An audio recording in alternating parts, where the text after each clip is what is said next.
Well, we're back again with another episode of the CT Chronicles Supplier Edition, brought to you by Corporate Traveller. We get all the insights from all our trusted suppliers, and that's car hire, airlines, accommodations, and even travel insurance that we've seen. Very, very excited today because I get to speak to the CEO of Hertz, Mr. Julian Visagie. Julian, thanks so much for making the time to chat to me. Thank you, Lance.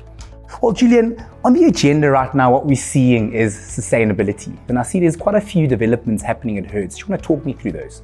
Yes, Lance. So CFO Mobility, which is our holding company, they've set us a target of reducing our carbon footprint with 50% by 2030. We one of the only rental companies currently that has hybrid vehicles in our fleet, close to 300 hybrid vehicles currently.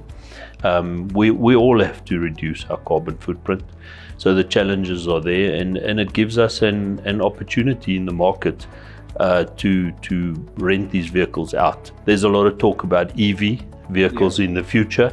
You know, even with our challenges that we have currently with our energy crisis in South Africa, the EVs are going to come. This will happen, and it's going to happen sooner than what we can imagine. We're well on track. Any new building that we are in with our dealer group, we're already doing solar projects. We're converting a lot of our buildings to solar, and you know, it's all about sustainability. It's ongoing. We measure our targets on a monthly basis. And yes, as we say, time is ticking. 2030 is around the corner. Yeah. And how does the customer then get a view of what that looks like? Are you able to connect to certain booking tools, or is that just more sitting with the TMC? That is something that is under development, and that will be shared with our corporate customers in the future. And we'll be able to have a sort of a tool, a certificate to say by renting a hybrid vehicle, you would have saved so many emissions. There's a lot of savings in terms of hybrid vehicles into the future. How does that affect pricing? Because in my mind, I'm thinking, if I'm going to save on fuel, am I potentially getting my car for less? When hybrid came to South Africa, it was very expensive. Things have changed. Toyota currently has a vehicle, the first hybrid that gets locally built in South Africa, which is the Corolla Cross. And the costing model is completely different. And currently, on the hybrid models, there's between a 6 to 8 month waiting list. So the consumer out there wants the product. I mean, we all saw where the fuel sort of bill went to and the fuel price went to. So I think from that point of view, there's a lot of benefits going forward. I think your sort of full EV vehicle currently in South Africa is about 1.3 million. It's going to be a premium for the vehicle. But as technology develops, as more vehicles come into South Africa, the pricing will come down. From a business traveler perspective, what are some of the trends that you could share with us? You know, with the availability of flights, or should I say the lack of availability of flights, we've noticed that our corporate traveller, where he would normally come maybe for 4 days, he'll only come for 3 days.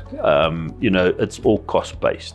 On the flip side of that, the corporate traveller is now driving. So he'll fly to East London, for instance, and he'll drive to Umtata, and from Umtata back to East London and possibly PE. So there's a lot more driving, which the car rental space benefits from. You know, at the moment, you can't pinpoint it. So I think when the pricing settles on the flights, the corporate traveller will go back to sort of maybe being 3-4 days in Cape Town. But we're seeing a shorter rental.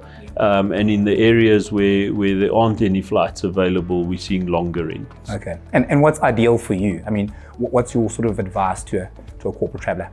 Well, my advice would be rent a vehicle. I definitely not want to, push them into sort of cabbing. It's up to the individual. You know, as I mentioned, there's a lot of interest in hybrid. Yeah. There's a lot of sort of also going for a safer vehicle, Yeah. Especially when the corporate traveler now needs to drive. Yeah. And obviously post-COVID, I call it the C word and I always mention it, we had an issue with skills, availability of people to work within tourism. How has that changed? Has that evolved for you? Are there some initiatives you've put in place in that sense? There's a lot of talent out there. You need to go and find it, and it's easier said than done. We've got some leadership programs that we've gone into, and they've been very successful for us. You can immediately see within the first sort of month or 2 months, you can already identify where the talent actually lies. And I think the leadership programs that are out there really works well. We've offered some bursary schemes for our staff, which will make a difference. There is talent, you need to go look for it, and you need to put programs in place, and they are successful. Julian, I want to move to a space where we can start to discuss the wish list. I think you touched on, safer cars. What else have they come to the fore with that you've probably started to think a lot more around your offering for business travelers? It's a lot to do with service. As you said, post-COVID, we've really emphasized the word service. And I think that's where the difference comes in. Being well prepared for your corporate traveler, that when he arrives, the vehicle's available, it's in good order, it's clean, it's ready to go. I think that differentiates you is service and the quality of your product. Awesome.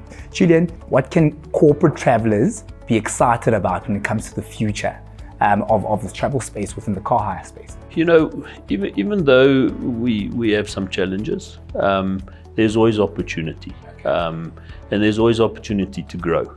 We just need to sort of be creative and to make it as easy as possible for the corporate traveler, and to be flexible.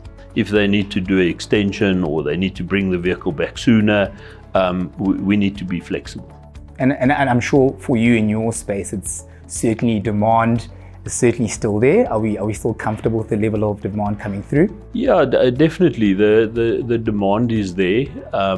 We have challenges. Vehicles have got very expensive. Yeah. Availability is better. Okay. That was one of our big challenges. And unfortunately, the pricing is going to continue. It's just going to continue. We've just had another 3% increase. So it's not going to get cheaper to rent a vehicle, but we'll manage the process. And I'm going to pose you the last question here, Julian, around what our customers can expect from Hertz that potentially they wouldn't get from the competitor. We're focusing on service. That's our number one priority, is to be the best in the industry, and secondly, to give the best product. We have a product that does extremely well for us, and a lot of our competitors have it actually in Group B. So we try and always have a better vehicle available for the corporate traveler. Well, Julian, that's all we have time for today. I want to thank you so much for making the time to chat to us. Certainly some insights I'm quite excited about that sits within the Hertz space. Thank you a whole lot for making the time to chat to us. That was the CT Chronicles Supply Edition, brought to you by Corporate Traveler. And we chatted to the CEO, Julian Vasaki. Till next time, my name is Lance Nkwe, Corporate Traveler Marketing Manager. I'll chat to you soon. Ciao.